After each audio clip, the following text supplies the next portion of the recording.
So, for context, when I was younger, I had been diagnosed with epilepsy pretty young.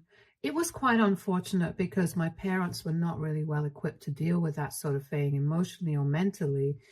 And they started treating me like some sort of diseased child whom they could not deal with. I think I must have been around 6 years old when I first noticed how differently they treated my brother and me. My brother was 3 years older than me, and my parents treated him far better than they treated me, presumably because he was much easier to deal with as compared to me. And as if epilepsy was not enough on its own, the cherry on top was when I was diagnosed with dyslexia and severe ADHD at the age of 8. Needless to say, my parents kind of had their hands full with me.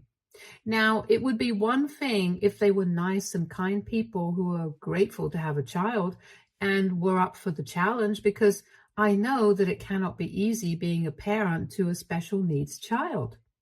But they were the ones who had decided to have a baby. They should have been prepared for what comes with it. I guess they had just assumed that since my brother had turned out perfectly healthy and fine, I would be absolutely healthy as well, and did not see this coming. And now, since I had been born already, they had no choice but to deal with me. They made sure that I felt that way as well, like they were tolerating me, and it was not nice. I did not have a very fun and normal childhood like most people, not just because of my illness, but also because of my parents. In fact, I would like to say that most of my childhood misery was caused to me by my parents, not my illnesses. That was a very small part of it, but the way they responded to it and treated me, that's what really made me upset. They always treated me like a pariah in my own family, and I never felt included, and they made sure to make me feel like an unwanted burden on the family. They would walk on eggshells around me, and it was like every time I would walk into a room, they would stop talking instantly, and all their life would be sucked out of that room just because I had arrived. And this is how they would treat me when I was literally under 10 years of age. So it only got worse with time, and my mental health was pretty fragile. I just could not take it. So I started misbehaving in my teen years, and I guess the adolescent hormones combined with the misery of growing up in a home where I always felt like I was not wanted, it just broke my heart. And I started acting out. I stopped putting any effort into studying and started flunking out of all my classes on purpose, just because I was so angry with my parents and how they were treating me. I was defiant, disobedient, and downright rude to everybody that I knew. I was pushing everybody away, even my friends, and I knew that it was not the right thing to do. But I was just so miserable that I did not know how else to get my parents to pay attention to me. Even then, they did not seem to care much. Every time they would be summoned by the school, just because I had broken a rule or misbehaved in some way, they would just sigh in disappointment, but not even bother to reprimand me. It was incredibly frustrating, and I hated being with them. I would even throw temper tantrums in the house and try to get their attention that way. But then they would just ignore me altogether and talk among themselves, not even bothering to lower their voices so that I wouldn't be able to hear them. They would say things like I was having a fit again, and would keep rolling their eyes at me and telling me to be normal. That was the most that I could get out of them, and it was just really heartbreaking for me. But then, when I was 14, I broke a major rule in school, and I decided to go crazy and brought a pack of cigarettes to school and started smoking one right in the middle of class. And then, when my teacher demanded that I stop and told me to get out of class, I flipped him off. That was pretty much the last straw for me, because I had already been quite a troublemaker at school before that. But I had always been off the hook because my parents would tell everyone that I was not a normal kid and that I was not exactly right in the head. So they had to excuse my behavior. But after that, there was no going back. I got expelled, and that was the one time that my parents were actually furious with me. They really tore into me that day and said a lot of things that I don't think I will ever be able to forget or forgive. It wasn't things that I did not know already, but it just hurt to hear them actually say it out loud. They told me that they regretted ever having me, and had they known that I would turn out to be such a psychotic little kid, they never would have gone on with the pregnancy and would have terminated it as soon as they found out. They called me a burden on the family and said that they were better off when they had just one son. So now they were going to make sure that I left the family and never came back again. I was grounded for 1 week, and for that 1 week, they literally locked me in my room. They did not allow me to come out for anything, apart from bathroom breaks, and even my meals were sent up to me in my room. I was not allowed to go anywhere or speak to anybody, and I was absolutely miserable. I kind of felt like a prisoner in solitary confinement, except that this was much worse because it was my own parents that were doing it to me. And I don't think I had committed a crime as such. I had just been acting out, and I think that was kind of on them because they had never given the kind of attention that I wanted, or rather needed, because I was a child and they should have been good parents to me. They were the ones who screwed up, and I'm ready to admit that I was not the easiest to deal with all my illnesses, but they should have considered that. They should have thought things through before they decided to have a baby. Anyway, after 1 week of being treated like that, I finally found out what they had meant when they said that I would never be allowed back into the family again. Out of the blue one day, my parents told me to get into the car with all my stuff. My brother and my mom packed my things for me while I waited in the car, and about an hour later, I was all packed and we were driving. It was a familiar route, and in a few minutes, I realized that we were heading to my grandmother's place, my dad's mom.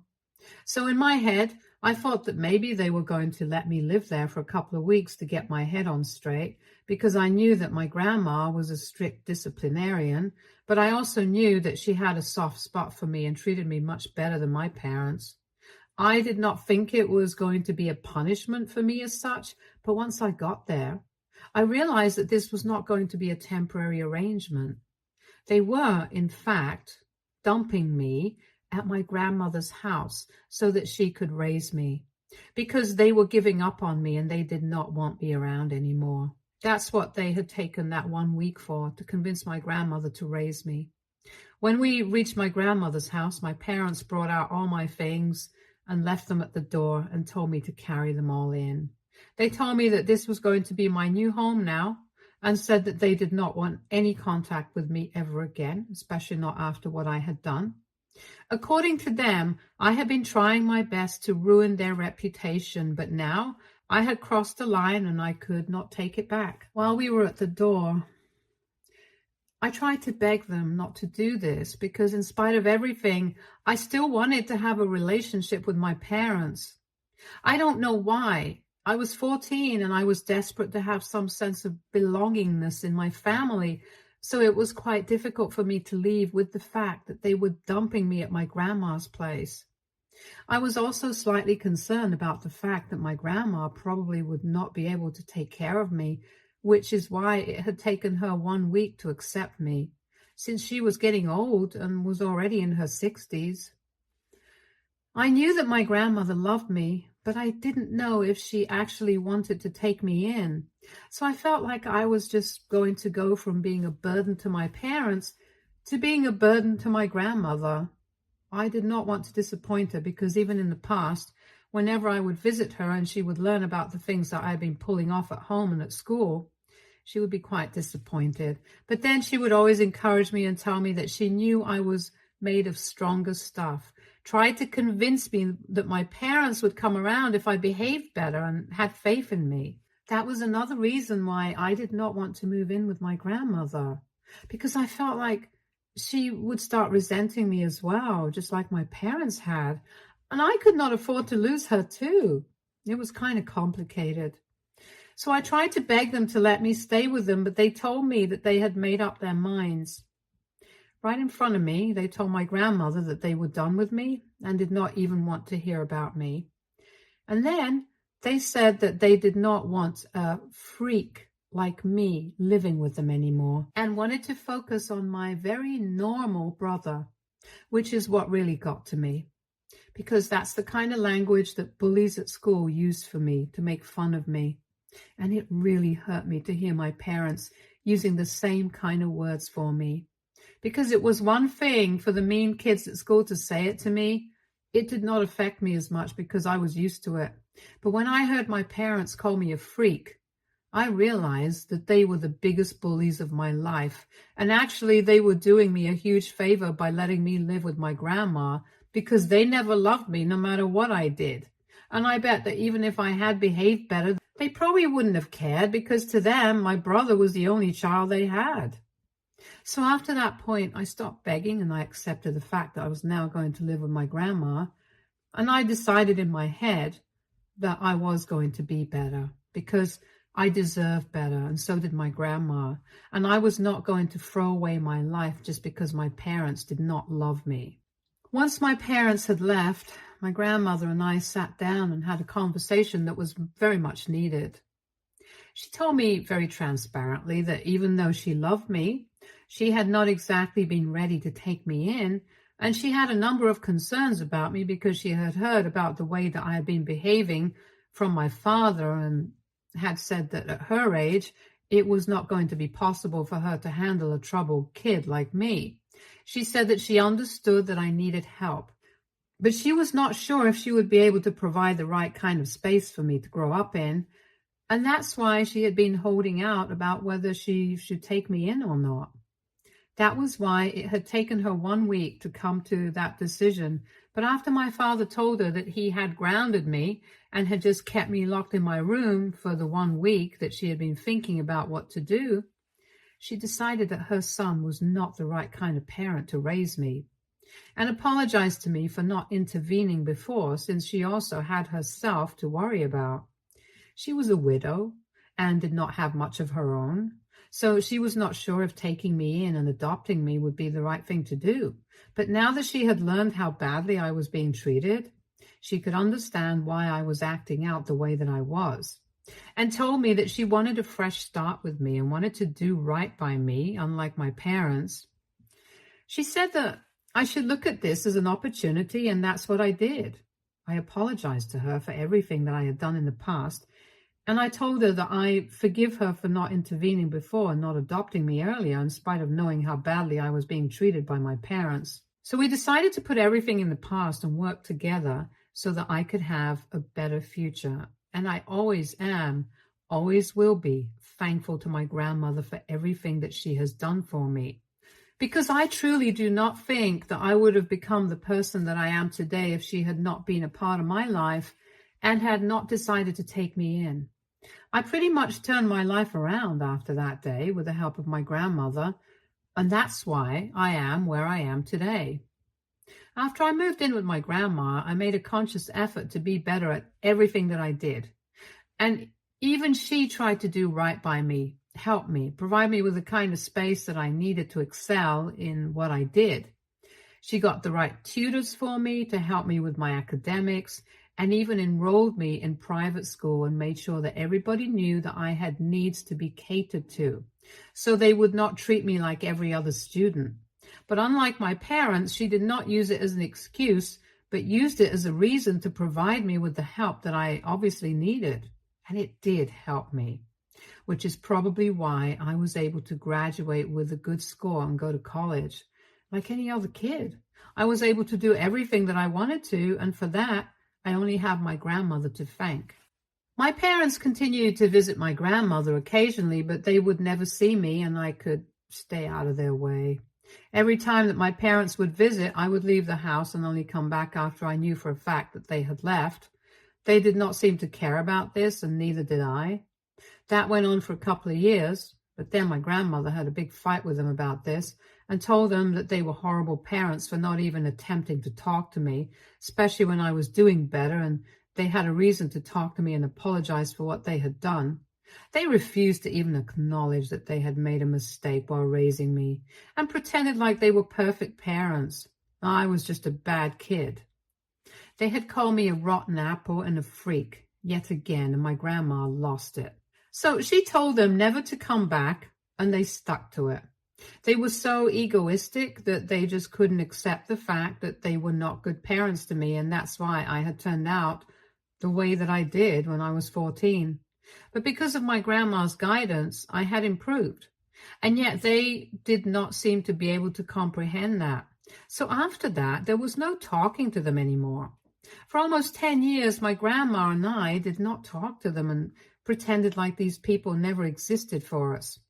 I achieved so much and hit so many milestones, but I never spoke to my parents, and neither did they ever reach out to me, even though I had social media and I had never blocked them. They could have reached out to me. They just chose not to. And only now have they reached out to me. And that's because my grandma passed away a couple of months ago. It was very upsetting for me, since she was the only person that I had who genuinely had my back no matter what. Even though we had not been living together for the past couple of years, since I moved out for college and then graduated, and I got a place of my own, she was still my rock and my support system. So life has been very different without her. And I was still trying to cope with her loss when I heard from my parents. Not even 6 months have passed since she passed away, but they are already at my door demanding that I share my inheritance with them because apparently my very normal and healthy brother is not doing better than I am, as they had expected. And now they need my help to clean up the mess that he had made.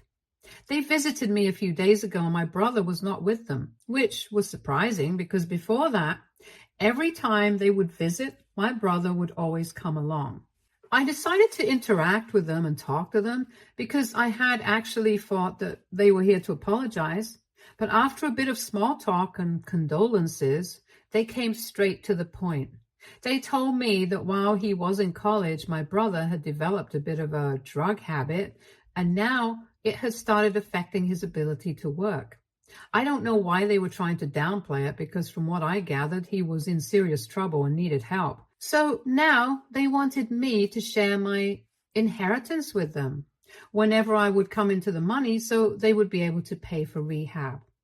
I asked them why he could not just attend one of the low-cost programs which they could afford, and they told me that they had tried, but it was not good enough for him, and he needed a residential program which apparently cost a lot. Now, I personally don't know anybody who has been to rehab, and I don't know how much it costs, and I'm not going to do enough work to actually find out the cost. All I know is that I have my own money now since I have a good job. I'm comfortable, and I know that my grandmother was also pretty well off since my grandfather had left her a lot of money, and she had invested it pretty carefully, which is really good for me, but bad for my parents, because in spite of knowing that, they were too proud to keep in touch with her, or even apologize to her towards the very end, knowing that they would probably need the money. Anyway, I did not care about any of that. I just told my parents that I was ready to help them out with whatever amount they needed. But there was just one condition that I had, and that was that they would have to publicly acknowledge everything that they had done in the past, the terrible way that they had treated me, the things that they had said to me, and also the way that they had treated my grandmother. And then I wanted them to also acknowledge that now they needed my help and why they needed the money from me so that everybody would be able to know what was going on with us. Because for years, we had kept things private because my grandma did not want any drama. But now that they had come to me and had the audacity to ask me for help, to share my grandmother's money with them, in spite of the way that they had been treating us for the past 10 years, I thought that this was necessary. I did not feel bad in the slightest while asking this of them, since I wanted them to publicly say everything that they had done wrong.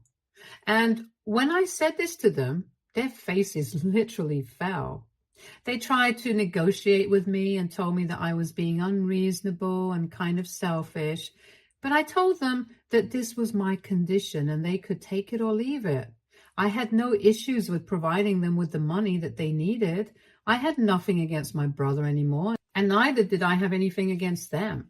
But they definitely would have to acknowledge what they did in order for me to completely move on from what had happened. because they had treated me badly and there was no way around it. And they had also not been nice to my grandmother, and this was the money that we were talking about. So if they wanted her money, they had to acknowledge what they had done. It was as simple as that. I don't know why they are being so weird about it. But when I told them this, they started calling me heartless, emotionless, and said that they had never expected something like this from me. I told them they shouldn't have expected anything from me at all, given the fact that we hadn't even been speaking for the past 10 years. And now, if they wanted my help, they would have to acknowledge and accept their mistakes and apologize for them. That is it. I do not want to hear anything more about it.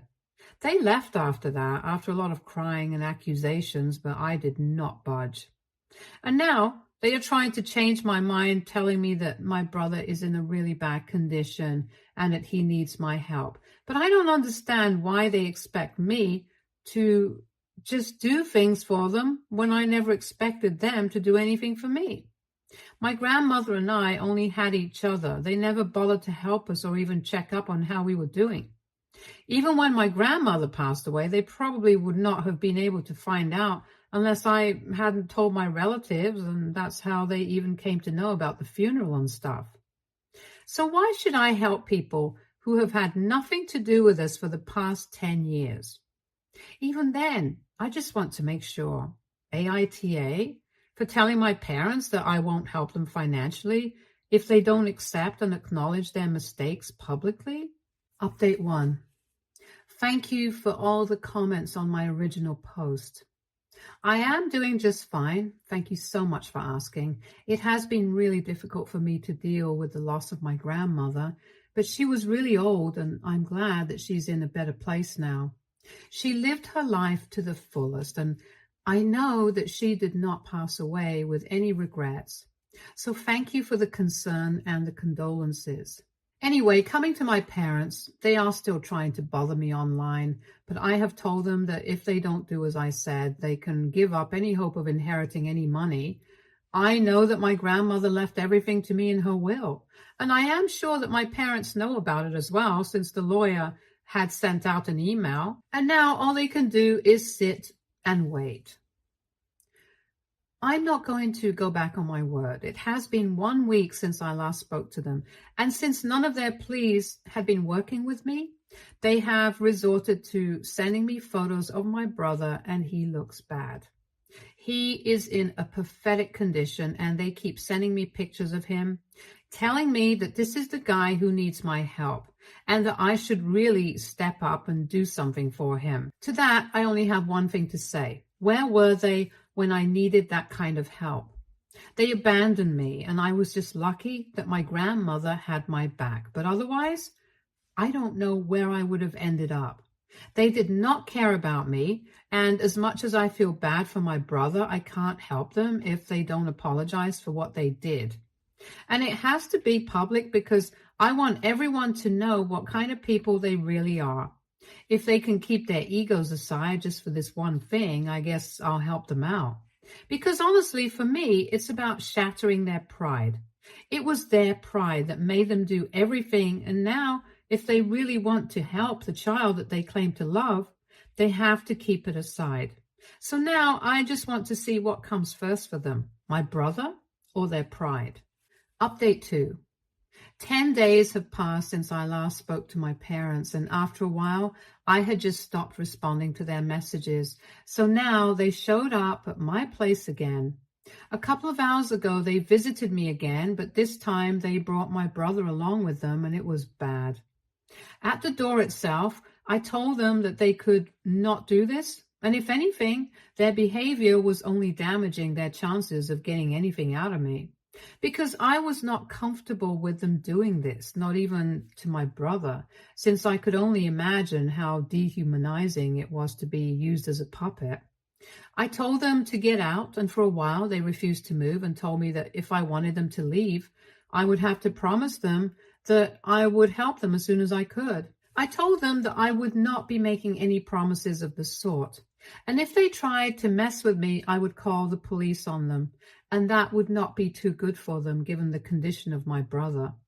That scared them, and they left. But my dad told me that both my grandmother and I were the most selfish people on the planet. And that's coming from them, considering how they dumped me on their doorstep just because they could not deal with a special needs kid. Actually, they did not want to deal with me because I was not the perfect little boy that they had expected me to be. If my grandmother and I are selfish, the words that they are have not even been invented yet. Update 3. Hi, so I kind of forgot to post here because I got really busy with work. Anyway, almost 2 months have passed since my last update and a lot of things have changed. For instance, my parents are blocked now and they have no way to contact me anymore because I have moved into a better apartment in a new neighborhood. So they don't have the address to that. And this time I have made it known to all my relatives that they are not supposed to give out my address to anybody, especially my parents. Because the last time somebody had decided that my parents deserved to know where I lived since their son was suffering and had given them my address, which is how they had to come to contact me. But this time I made sure that that was not going to happen. Anyway, after the last time that we spoke when my dad called me selfish, I decided to block them after that. Because honestly, I did not want this drama anymore. They had shown me that for them, their pride was always going to come first. It came above every single thing in their life, even the son that they claimed to actually love. I can accept that they never loved me and never wanted me because of my dyslexia and ADHD and the plethora of problems that I had. But my brother was somebody who they had always claimed they loved and was perfect to them. So how they could not make one little sacrifice for him was beyond me.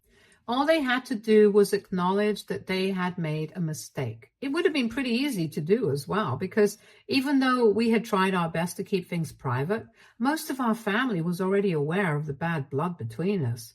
So it was not like they were going to acknowledge something that nobody had known.